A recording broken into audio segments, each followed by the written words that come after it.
നമസ്കാരം. പോത്തൻസ് രസോയിലേക്ക് എല്ലാവർക്കും സ്വാഗതം. ഇന്ന് നമ്മൾ എടുക്കാൻ പോകുന്നത് വളരെ പെട്ടെന്ന് തന്നെ ഉണ്ടാക്കാൻ പറ്റുന്ന ഒരു ജിലേബിയാണ്. അപ്പോൾ നമുക്കിത് എന്തൊക്കെ വേണമെന്ന് നോക്കാം.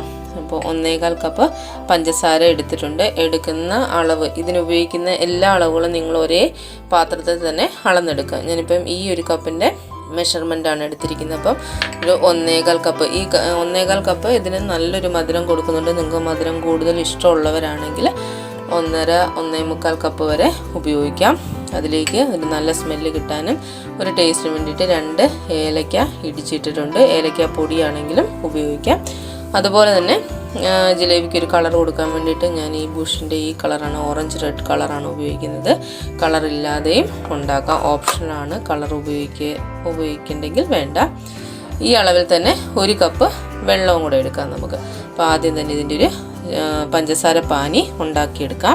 പഞ്ചസാര പാനി ഉണ്ടാക്കി വെക്കുന്ന പാത്രം നിങ്ങൾ എപ്പോഴും ചെറിയ പാത്രം ഉപയോഗിക്കുക. കാരണം എന്താണെന്ന് വെച്ചാൽ നമ്മൾ ഇതിലിടുമ്പോഴേക്കും നമ്മൾ വളരെ കുറച്ചാണല്ലോ ഉണ്ടാക്കുന്നത്. അപ്പോഴേക്കും നമുക്ക് ആ ജിലേബി അതിൽ മുങ്ങിക്കിടക്കാനുള്ള ഒരു പാനി കിട്ടത്തില്ല.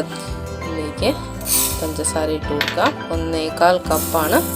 ഇതിലേക്ക് ഈ പാത്രത്തിൽ തന്നെ ഒരു വെള്ളം കൂടെ ഒഴിച്ചു കൊടുക്കാം. അതുപോലെ തന്നെ ഇതിലേക്ക് ഒരു നുള്ള് കളറും കൂടെ ഇട്ട് കൊടുക്കുവാണ്. നന്നായിട്ടൊന്ന് മിക്സ് ചെയ്ത് കൊടുക്കാം. നമ്മുടെ നാട്ടിൽ ഉപയോഗിക്കുന്ന ഒരു ജിലേബിയല്ല, നാട്ടിൽ നമ്മൾ ഉണ്ടാക്കുന്ന ജിലേബി ഉഴുന്ന് അരച്ചിട്ടാണ് ഉണ്ടാക്കുന്നത്. ഇത് നമ്മൾ പെട്ടെന്ന് ഉണ്ടാക്കി എടുക്കുന്നില്ല. അപ്പോൾ നല്ലൊരു ക്രിസ്പി ആയിട്ട് നല്ല നമ്മുടെ നല്ല ജ്യൂസി ആയിട്ടാണ് നമ്മുടെ നാട്ടിലെ ഇരിക്കുന്നത്. ഇത് കുറച്ചും കൂടെ നല്ലൊരു കറുകറുപ്പോട് കൂടിയുള്ളൊരു ജിലേബിയാണ്. പക്ഷേ നല്ല ടേസ്റ്റാണ് കഴിക്കാനായിട്ട്. പെട്ടെന്ന് നമുക്ക് ഉണ്ടാക്കിയെടുക്കാവുന്നതാണ് ഇതിൻ്റെ ഒരു പ്രത്യേകത. അപ്പോൾ ഇത് നമുക്ക് അടുപ്പിലേക്ക് വെക്കാം. പഞ്ചസാര അലിഞ്ഞു തുടങ്ങിയിട്ടുണ്ട്, തിള വന്ന് തുടങ്ങിയിട്ടുണ്ട്. നമുക്ക് തീ കുറച്ച് വെച്ച് കൊടുക്കാം. നമ്മൾ കയ്യിൽ ഇങ്ങനെ എടുത്ത് വെച്ച് നിങ്ങളിങ്ങനെ പിടിച്ച് നോക്കുക. അപ്പോഴേക്കും നല്ലൊരു പറ്റി പിടിക്കുന്ന അവസ്ഥ, അതായത് ഒരു നൂൽ പരുവം ആയിട്ടില്ല. ആ സമയത്ത് നമ്മളിത് എടുക്കണം. കയ്യിൽ ഇങ്ങനെയൊന്ന് പിടിച്ച് നോക്കുമ്പോഴേക്കും ഒരു ഒട്ടൽ മതി, അത്രയും മതി, ഒരു നൂൽ പരുവം ആവണ്ട. അപ്പോൾ ഇത് നമുക്ക് തീ ഓഫ് ചെയ്തിട്ട് മാറ്റി വയ്ക്കാം. ഇതിലേക്ക് വേണ്ടിയിട്ടുള്ള ബാറ്റർ റെഡിയാക്കി എടുക്കാം. അപ്പം അതിന് 1 കപ്പ് മൈദയാണ് എടുത്തിരിക്കുന്നത്. നമ്മൾ സെയിം അളവാണ്, എല്ലാത്തിനും നമ്മൾ ഒരേ പാത്രത്തിൽ തന്നെയാണ് അളക്കുന്നത്. ഇനി ഇതിലേക്ക് അതേ കപ്പിൽ തന്നെ 1 കപ്പ് വെള്ളം എടുത്തിട്ടുണ്ട്. ഇതിലേക്ക് നമുക്ക് 1 ടീസ്പൂൺ നെയ്യും കൂടെ ഒഴിച്ചു കൊടുക്കണം. അതുപോലെ തന്നെ 1/2 ടീസ്പൂൺ ബേക്കിംഗ് പൗഡർ. ഇത് ഒന്ന് പൊങ്ങി വരാനായിട്ടാണ് നമ്മൾ ബേക്കിംഗ് പൗഡർ ഉപയോഗിക്കുന്നത്. നന്നായിട്ടൊന്ന് മിക്സ് ചെയ്തെടുക്കാം. വെള്ളം ഒഴിച്ചു കൊടുക്കാം.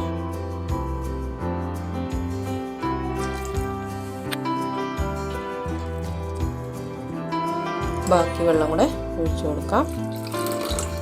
കറക്റ്റ് 1 കപ്പ് തന്നെ ഒഴിച്ചിട്ടുണ്ട്. ഞാൻ ഇതിലേക്കും 1 നുള്ള് കളറിട്ട് കൊടുക്കുവാണ്. കളറും കൂടെ ഇട്ട് കൊടുക്കാം. 1 നുള്ള് കളറും കൂടെ ഇട്ട് കൊടുത്തിട്ടുണ്ട്. നന്നായിട്ട് അടിച്ചു കൊടുക്കുക, അതായത് ഒരു കട്ട പോലും ഉണ്ടാവരുത്.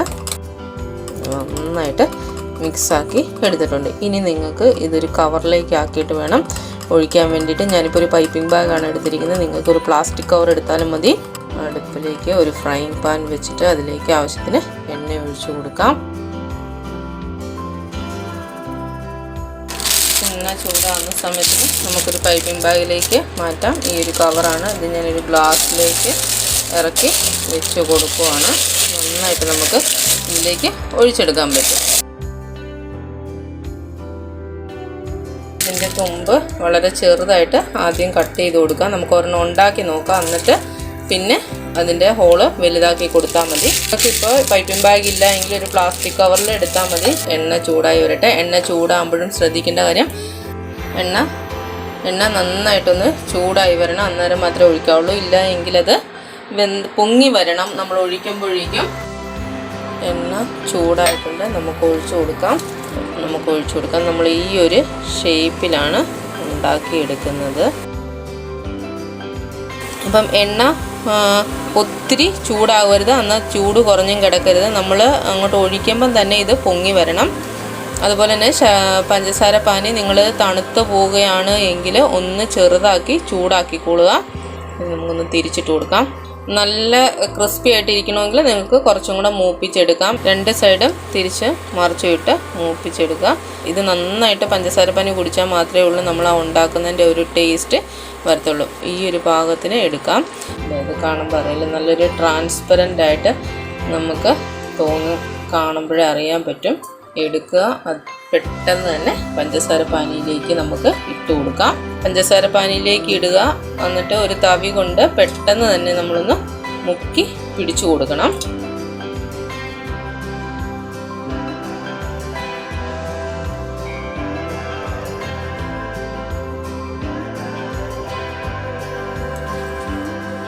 ജിലേബി എല്ലാം ഇവിടെ ഉണ്ടാക്കി തീർന്നിട്ടുണ്ട്. നമ്മൾ വളരെ ചെറിയ ഒരു കപ്പ് മൈദ കൊണ്ട് ഇത്രയധികം ജിലേബി ഉണ്ടാക്കിയെടുത്തിട്ടുണ്ട്. അപ്പം എല്ലാവരും ഉണ്ടാക്കി നോക്കുക. എല്ലാവർക്കും നന്ദി, നമസ്കാരം.